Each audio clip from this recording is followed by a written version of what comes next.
こんにちは。ဒီနေ့မှာကတော့ဂျပန်စာနဲ့ပတ်သက်တဲ့ပေါ့နော် slang လေးတစ်ခုကိုပြောပြပေးသွားပါမယ်။ဒီ slang လေးကကြတော့သူကအချစ်နဲ့ပတ်သက်တဲ့စကားလုံးလေးပေါ့နော်။ဒါဆိုလို့ရှိရင်ဂျပန်လိုအချစ်နဲ့ပတ်သက်တဲ့အကြောင်းကိုပြောတဲ့ခါမှာပို့ပြီးတော့ချစ်စရာကောင်းချင်တာပေါ့နော်။ဒါဆိုလို့ရှိရင်ဒီစကားလုံးလေးကိုသုံးလို့ရတယ်။ဒါဆိုလို့ရှိရင်ဒါလေးလဲဆိုအောင်အရင်ဆုံးကြည့်ကြည့်မယ်ပေါ့နော်။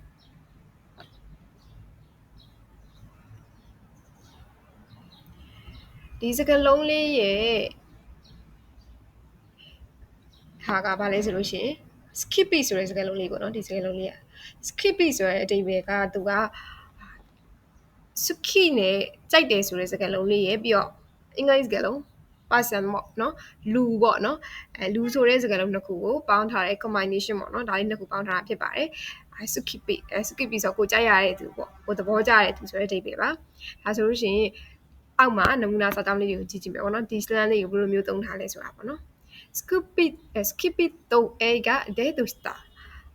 ကိုသဘောငါရဲ့ crush နဲ့ပြောမယ်ဆို crush ပေါ့နော်ငါရဲ့ crush နဲ့ရုပ်ရှင် date လုပ်ခဲ့တယ်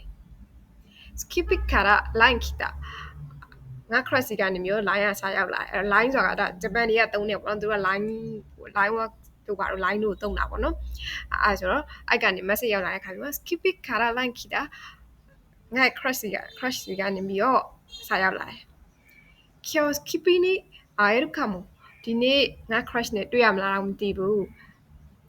skippy မာဂျီイケメンスキルဆိုတာကငါ crush ကအရန်ကိုမှချောတယ်အရန်ကို handsome ဖြစ်တယ်ဆိုတဲ့အဓိပ္ပာယ်ပေါ့နော်ဒီနေရာမှာကတော့နောက်တစ်ခုကဘာလဲဆိုရင် skippy နောက်မှာအဲ့kincho shita crush အရှိမအရန်စိတ်လှုပ်ရှားတယ်ပေါ့အဲ့လိုပြောတာပါ skippy ဆိုတဲ့အဓိပ္ပာယ်ဒီအလွယ်ပေါ့နော်မှတ်မယ်ဆိုတော့ crush ပေါ့ကိုသဘောကျရတယ်သူကိုနှစ်သက်ရတယ်သူကိုပြောတာပါအဲ့တော့သူ့ရဲ့စကားလုံးလေးက ski ကြိုက်နှစ်သက်တဲ့ဆိုတဲ့စကားလုံးလေးနဲ့အင်္ဂလိပ်ခေါင်း person ဆိုတဲ့လူပေါ့နော်အဲ့ဒီနှစ်ခုကိုပေါင်းထားဖြစ်ပါတယ်ဒါဆိုလို့ရှိရင်皆さんရဲ့ skip ပြအောင်ဘာတူလဲ bye bye